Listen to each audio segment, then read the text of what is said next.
నా పేరు రావుల హనుమంతరావు ముదిరాజ్. తెలంగాణ ముదిరాజ్ మహాసభ ఖమ్మం జిల్లా అధ్యక్షుల్ని. ఈరోజు మన రాష్ట్ర ప్రభుత్వం బీసీ కులగణన చేపట్టినందుకు, బీసీలపై ఉదార స్వభావంతో ఈ యొక్క కులగణనని చేపట్టిన రాష్ట్ర ప్రభుత్వానికి మరియు మన గౌరవ ముఖ్యమంత్రి వర్యులు యనమల రేవంత్ రెడ్డి గారికి తెలంగాణ ముదిరాజ్ మహాసభ ఖమ్మం జిల్లా తరపున వారికి హృదయపూర్వక ధన్యవాదాలు తెలియజేస్తూ, బీసీ కులాలలో డిమాండ్స్ ఏం చెప్తున్నారు? బీసీ కమిషన్కి ఈరోజు ఖమ్మంకు వచ్చిన డెడికేటెడ్ చైర్మన్ గారికి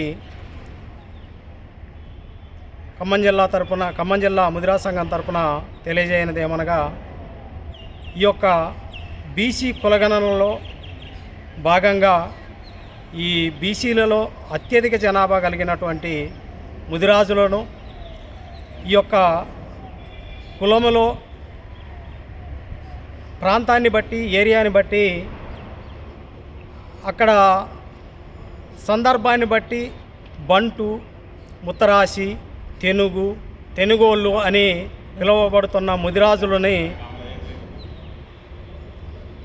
ప్రధాన కులం ముదిరాజు, కానీ ఆ ఏరియా ప్రాంతాన్ని బట్టి సబ్ కులాలుగా పిలువబడుతున్నటువంటి ఆ పేరుని రాస్తూ ఖచ్చితంగా ముదిరాజు, ప్రధాన కులం ముదిరాజు అనే మెన్షన్ చేయాలనే మా యొక్క ప్రధాన డిమాండు. ఎందుకంటే అది గనక చేయకపోతే బీసీలలో అత్యధిక జనాభా కలిగినటువంటి ముదిరాజుల సంఖ్యాబలం తగ్గే అవకాశం ఉంటుంది. తద్వారా ఈ కులానికి రేపు వచ్చే రిజర్వేషన్లలో కానీ, ఈ ఎడ్యుకేషన్లో కానీ, అదేవిధంగా రాజకీయాల్లో కానీ మేమెంతో మాకంతా అనే దాని మీద నష్టపోయే అవకాశం ఉంది. కావున దీన్ని ఖచ్చితంగా ఆ ప్రాంతాన్ని బట్టి పిలుస్తున్న కులం పేరు రాస్తూ ప్రధాన కులం ముదిరాజు అని ఖచ్చితంగా మెన్షన్ చేయాలి. అదేవిధంగా మా ముదిరాజులు ఎప్పటి నుంచో ఉన్న ప్రధాన డిమాండు బీసీ డి నుండి బీసీ ఏకి మార్చాలని మా యొక్క ప్రధాన డిమాండు. అది దరిదాపుగా ఎప్పుడో 1964 నుంచి ఈ యొక్క డిమాండ్ నడుస్తూ ఉంది. 1964 నుంచి బీసీ డి నుంచి బీసీ ఏకి రావాలంటున్నారు, కానీ రిజర్వేషను 27 నుంచి 52% చేయమని అయితే అంటలేదు. అది కూడా అనండి. దీంతో పాటు దాంతో రిజర్వేషన్ జనాభా దామాషా ప్రకారం పెంచమనండి.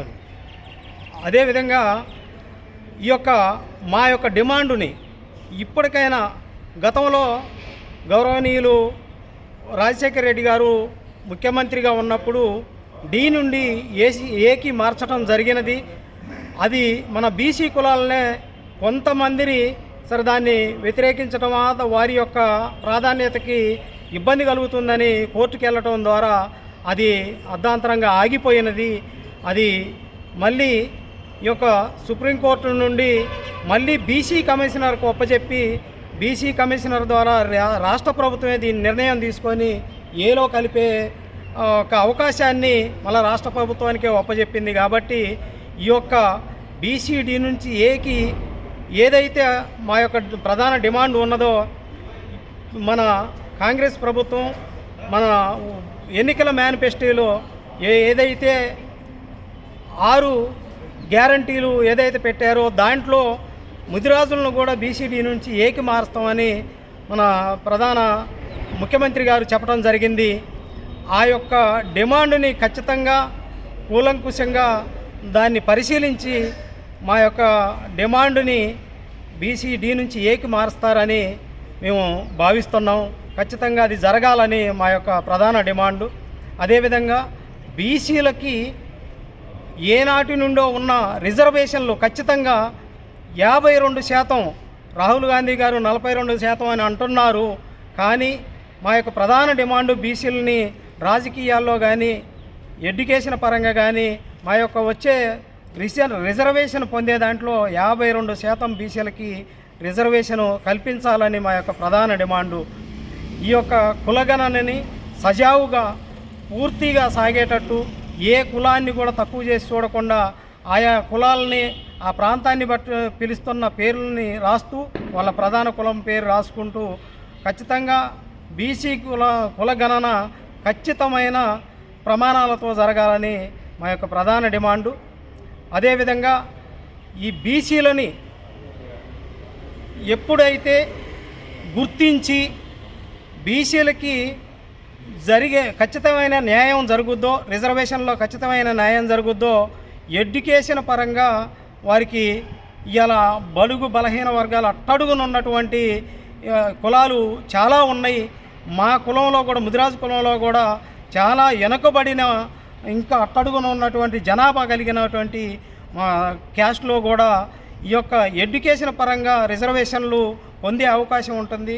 ఆ ఎడ్యుకేషన్ పరంగా బీసీలు డెవలప్ అయిన నాడే రాజకీయంగా వారికి ప్రధాన న్యాయం జరుగుద్ది, ఆర్థికంగా బలపడే అవకాశం ఉంటుంది. కావున బీసీ కులగణన ఖచ్చితంగా జరగాలి. దీంట్లో రిజర్వేషన్ పరంగా 52% బీసీలకి రిజర్వేషన్ కల్పించాలని మా యొక్క ప్రధాన demand. Okay, thank you very much.